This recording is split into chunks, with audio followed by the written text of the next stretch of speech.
Um, you have it starts with your plan of reform, seems to me, to dwell on the Congress first. What should Congress do different? Well, look, I mean, I think so. I was a U.S. congressman for 3 terms. I've recovered from that experience. Don't worry. But what happens is you have a government that's on autopilot. So they will either do massive omnibus spending bills, which nobody really reads or has any idea what's in it, or they will do what's called continuing resolutions, which just keeps the government going, whatever the previous year's levels of appropriations were. The problem with that is that they're never using that #1 constitutional power they have, the power of the purse, to rein in these administrative agencies. And so you have something like DOJ and FBI. Well, if you never hold them accountable through the legislative process, either through law or through budget, of course power is going to accumulate there. You've also had kind of a trope that a lot of Republican presidents have accepted over the years, that DOJ and FBI are, quote, independent of the White House. And first of all, these people have guns. They can put you in jail. Saying they're independent means they're unaccountable. No, they are executive branch agencies that report to the elected president of the United States. And an elected executive, absolutely has to use Article 2 power to hold those agencies accountable. So I think you've had an executive branch that's not wanted to do anything to reel them in by holding them accountable and getting involved in what they're doing. And then I think you've had a Congress which is just totally given up on using the purse strings, and it's almost like these agencies just have a right to operate infinitum. When you send that signal over many decades, it's just human nature. They are going to abuse their power. I mean, the founders would have predicted that in a New York minute.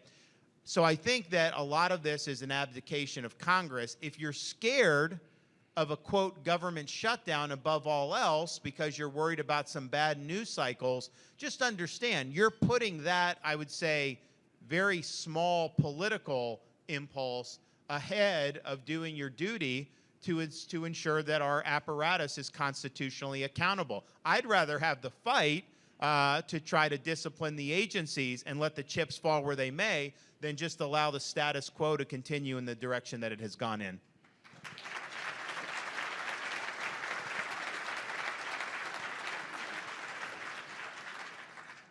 You were in the Congress for 3 terms, and you helped to form the Freedom Caucus.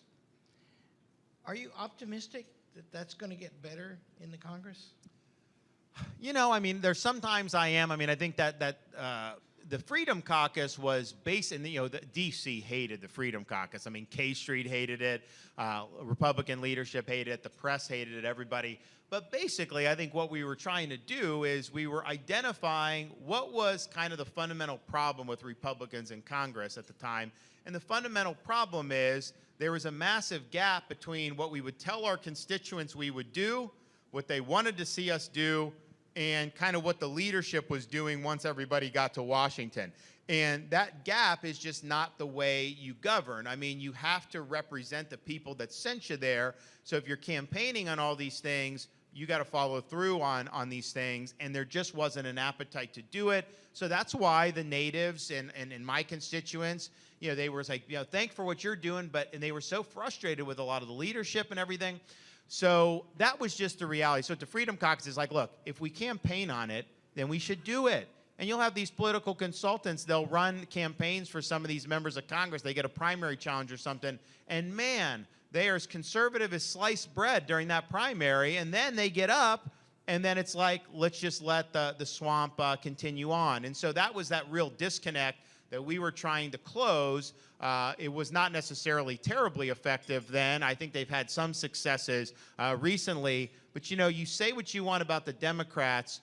What their leadership does is they represent kind of the beating heart of their left-wing base. And Democrat voters typically have a much higher regard for Democrat leaders in Congress than our Republican voters have had of Republican leaders in Congress. And you can't govern effectively if you're basically telling your base, take a hike on almost every major issue. And that's just what's happened over a number of period of years.